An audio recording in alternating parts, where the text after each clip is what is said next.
মূল্যস্ফীতি নিয়ন্ত্রণের হার নিয়ে সন্তুষ্ট নয় আইএমএফ। চতুর্থ কিস্তির ৬৪ কোটি ৫০ লাখ ডলার ছাড় ফেব্রুয়ারিতে।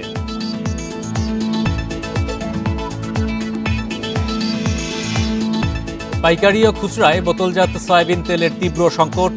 সিন্ডিকেট ভাঙতে প্রতিযোগিতা বাড়ানোর তাগিদ।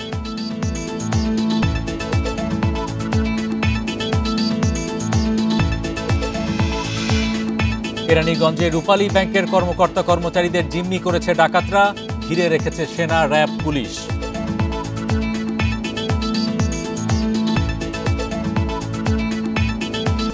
আমন্ত্রণ অর্থনীতি সারাদিনে আপনাদের সাথে আছি আমি হরি সাহা। শুনছিলেন শিরোনাম, এবার জানাবো বিস্তারিত। ঢাকার দক্ষিণ কেরানীগঞ্জের চুনকুটিয়া এলাকায় রূপালী ব্যাংকের কর্মকর্তা কর্মচারীদের জিম্মি করে রেখেছে ডাকাতরা। এলাকাবাসীর সহায়তায় জিঞ্জিরা শাখা ভবনটি ঘিরে রেখেছে সেনা, র্যাব, পুলিশ। দুপুর ২টার দিকে ডাকাতরা ব্যাংকে ঢুকে অস্ত্রের মুখে সবাইকে জিম্মি করে। পুলিশ ও স্থানীয়রা জানান, দুপুর ২টার দিকে ডাকাতরা ব্যাংকে ঢোকে।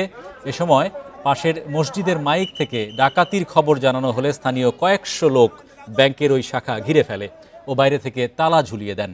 পরে পুলিশ, ফায়ার সার্ভিস ও সেনাবাহিনীর টিম ঘটনাস্থলে পৌঁছে ব্যাংকটি ঘেরাও করে রেখেছে। এছাড়া সেখানে উপজেলা প্রশাসনের কর্মকর্তারাও উপস্থিত রয়েছেন। তারা ডাকাতদের আত্মসমর্পণ করানোর চেষ্টা করছেন। ব্যাংকের ভেতরে ২ থেকে ৩ জন ডাকাত অবস্থান করছে বলে জানিয়েছে পুলিশ।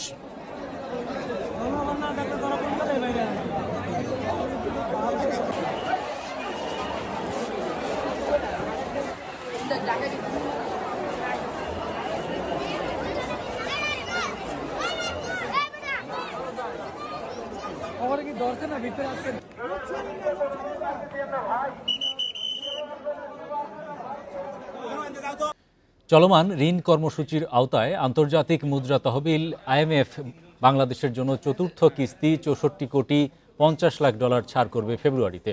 আর এর পরের কিস্তি ছাড় হবে জুন মাসে। বৃহস্পতিবার সচিবালয়ে সংবাদ সম্মেলনে এসব কথা জানান আইএমএফের মিশন প্রধান। আইএমএফের সঙ্গে ৪৭০ কোটি ডলারের ঋণ কর্মসূচি শুরু হয় ২০২৩ সালের ৩০ জানুয়ারি। এরপর ৩ কিস্তিতে সংস্থাটি থেকে প্রায় ২৩১ কোটি ডলার পেয়েছে বাংলাদেশ। চতুর্থ কিস্তিতে আগামী ফেব্রুয়ারি নাগাদ ৬৪ কোটি ৫০ লাখ ডলার পাওয়া যাবে। আগামী ৫ ফেব্রুয়ারি সংস্থাটির নির্বাহী পর্ষদ বোর্ড সভায় কিস্তির বিষয়টি উপস্থাপন করা হবে। আমরা এই প্রোগ্রামটি নিয়েছিলাম রিজার্ভের পতন ঠেকাতে। আশা করছি ধীরে ধীরে এই সংকট কাটবে। এদিকে বাংলাদেশে দীর্ঘদিনেও নিয়ন্ত্রণে আসছে না মূল্যস্ফীতি, যা আন্তর্জাতিক মুদ্রা তহবিলের ধারণার চেয়েও অনেক বেশি। তাই বাংলাদেশকে অভ্যন্তরীণ আয় বৃদ্ধি এবং ব্যাংক খাতের সংস্কার চলমান রাখতে হবে বলে জানিয়েছেন আইএমএফের মিশন প্রধান। মুদ্রাস্ফীতি কাঙ্ক্ষিত মাত্রায় কমছে না, কারণ মুদ্রাস্ফীতি এরই মধ্যে ডাবল ডিজিটে পৌঁছে গেছে। আর এর ফলে রিজার্ভের উপর চাপ বাড়ছে। ৬ কিস্তিতে ২০২৬ সাল নাগাদ আইএমএফের পুরো অর্থ পাওয়ার পরিকল্পনা রয়েছে। নূরে আলম, ইন্ডিপেন্ডেন্ট নিউজ, ঢাকা। লিটারে ৮ টাকা দাম বাড়ানোর পর ১০ দিন পরও বাজারে চাহিদা মতো মিলছে না বোতলজাত সয়াবিন তেল। পাড়া মহল্লায় এ সংকট আরও প্রকট। দোকানিরা বলছেন, হাতে গোনা কয়েকটি কোম্পানির হাতে জিম্মি ভোজ্য তেলের বাজার। কিন্তু বাজারজাতকারী প্রতিষ্ঠানগুলো একে অপরের ওপর দায় চাপাচ্ছে। সরকারি বেসরকারি যৌথ উদ্যোগে এমন পণ্যের বাজারে প্রতিযোগিতা বাড়ানোর পরামর্শ দিচ্ছেন অর্থনীতিবিদরা। চলতি মাসের শুরু থেকেই ভোজ্য তেলের বাজারে সরবরাহ কম। মিলারদের চাপে ৯ ডিসেম্বর বোতলজাত প্রতি লিটার সয়াবিন তেলের দাম ৮ টাকা বাড়ায় সরকার। কিন্তু তারপরও পাড়া মহল্লায় তেমন মিলছে না তেল। দোকানিরা পড়েছেন বিপাকে। আজকে ১৫ দিন ধরে তেল নাই। কেন নাই বলেন? কোনো কোম্পানি তেল আসতেছে না, দিতেই যাচ্ছে না। অর্ডার দিলে পরে ভাই আমাদের কোম্পানির কাছে মাল, আমরা অর্ডার নেন গেলে আমাদের অর্ডার দেই, পরে মাল দেয় না। রাজধানীর কারওয়ান বাজারেও তেলের সরবরাহ স্বাভাবিক হয়নি। কোথাও কোথাও ৫ লিটারের বোতল দেখা মিললেও চোখে পড়েনি ২ ও ১ লিটারের বোতল। রূপচাঁদা কয়েকবার দিছে, মাঝখানে দেওয়ার কয়েক সাপ্তাহিক দেয় নাই। আর তীর দেখা যায় ওই একদিন পাইলে ২ দিন পাওয়া যাচ্ছে না। যে পরিমাণ ক্রেতা চাই, কাস্টমার চাই, আমরা ওই পরিমাণ কাস্টমারও দিতে পারতেছি না, আমরা আনতে পারতেছি না। দোকানিরা বলছেন, ৪-৫টা কোম্পানির হাতেই ভোজ্য তেলের বাজার নির্ভর করে। দাম বাড়ানোর কৌশল হিসেবে তারাই বিভিন্ন সময় সরবরাহ কমায়। সারা বাংলাদেশের মানুষ ৩-৪টা কোম্পানির কাছে জিম্মি। তাদের অনেক শক্তিশালী, অনেক পাওয়ারফুল। এদের যদি একটু তদারকি ঠিকমতো করে, যারা মিলার, যারা ইনপুটার, তাদের কাছে যায় গিয়ে সেটা যদি ওখানে মাল থাকে ওখান থেকে মালটা করুক। বাজারজাতকারী প্রতিষ্ঠানগুলো বলছে তারা সরবরাহ কমায়নি। বাজারে ভোজ্য তেল সংকটের কারণ রহস্যজনক। আমাদের কিন্তু সরবরাহ ডাটাগুলো আমরা বিভিন্ন সরকারি এজেন্সির সাথে শেয়ার করি। কারেন্টলি কিন্তু আমরা আপনার 800 টন করে দিচ্ছি।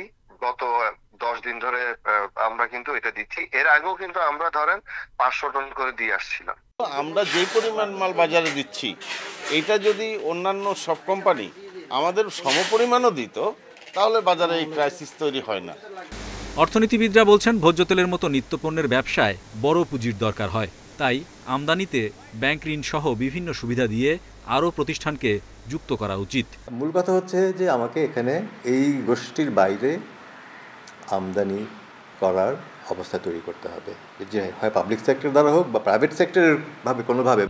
বছরে দেশের বাজারের চাহিদা পূরণে 20 থেকে 22 লাখ টন ভোজ্য তেল আমদানি করতে হয়। সেখানে বন্ধ হওয়া শিল্প গ্রুপ এসালমের বড় শেয়ার ছিল। Hari Saha, independent news, Dhaka.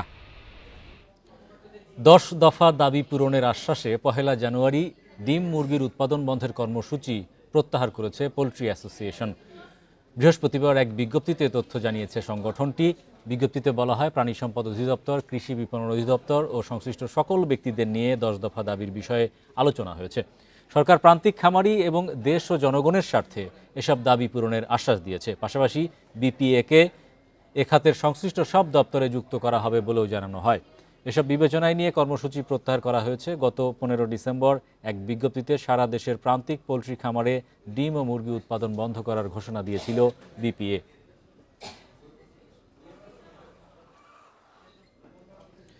তারল্য সংকটে পড়েছে দেশের বস্ত্র খাত।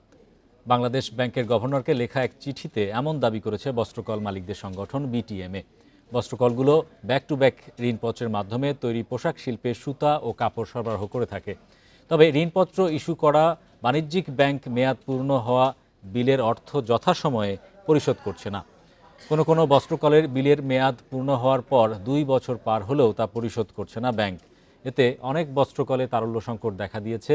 গভর্নরের কাছে লেখা চিঠিতে দ্রুত সময়ের মধ্যে অর্থ পরিশোধে 1 সপ্তাহের মধ্যে প্রয়োজনীয় নির্দেশনা চেয়েছে বিটিএমএ সভাপতি শওকত আজিজ। পাশাপাশি বাংলাদেশ ব্যাংক, বিটিএমএ, সংশ্লিষ্ট ব্যাংকের প্রতিনিধিদের নিয়ে একটি ত্রিপক্ষীয় কমিটি গঠনের প্রস্তাবও দিয়েছে সংগঠনটি। এসালম গ্রুপের কর্ণধার সাইফুল আলম ও তার পরিবারের 125টি ব্যাংক হিসাব ও 22 কোটি 65 লাখ টাকা জব্দের নির্দেশ দিয়েছেন আদালত। দুদকের করা আবেদনের পরিপ্রেক্ষিতে এ আদেশ দেন ঢাকা মহানগর সিনিয়র স্পেশাল জজ আদালতের অবকাশকালীন বিচারক মোহাম্মদ ইব্রাহিম মিয়া।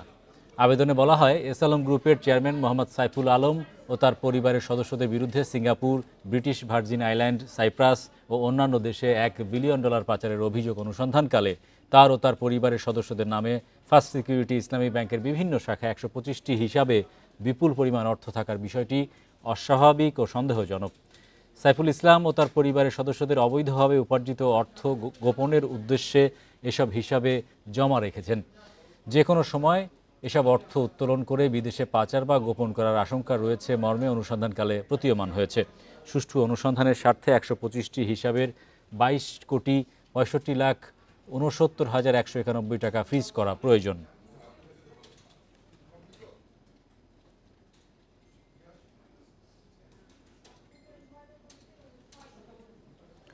আগামী সোমবার থেকে রাজধানীতে শুরু হচ্ছে 5 দিনব্যাপী আবাসন মেলা। বৃহস্পতিবার রাজধানীর সিটিডাপ মিলনায়তনে আয়োজিত এক সংবাদ সম্মেলনে এ তথ্য জানায় আবাসন ব্যবসায়ীদের সংগঠন রিহ্যাব।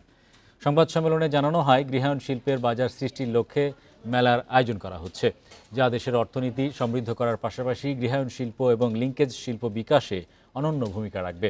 আগারগাঁওয়ে বিআইসিসিতে আগামী 23 থেকে 27 ডিসেম্বর এ মেলা অনুষ্ঠিত হবে। এবারের মেলায় 222টি স্টল থাকছে। প্রতিদিন সকাল 10টা থেকে রাত 9টা পর্যন্ত মেলা চালু থাকবে বলেও জানায় রিহ্যাব নেতারা। এক ছাদের নিচে সব সেবা পাবেন ক্রেতারা। শুধু প্লটই নয়, একই সাথে গৃহঋণ এবং বাড়ি তৈরির নানা উপকরণ যাচাই করতে পারবেন ক্রেতারা। রিহ্যাব ফেয়ারের স্বাদ ও সাধ্যের মধ্যে মনের মতো ফ্ল্যাট ও প্লট খুঁজে নিতে ক্রেতাদেরকে সাহায্য করবে। এই ছিল আজকের অর্থনীতি সারাদিনে। ইন্ডিপেন্ডেন্ট টেলিভিশনের সব খবর জানতে চোখ রাখুন ফেসবুক, ইউটিউব এবং এক্সে। আমন্ত্রণ আমাদের পরের আয়োজনে।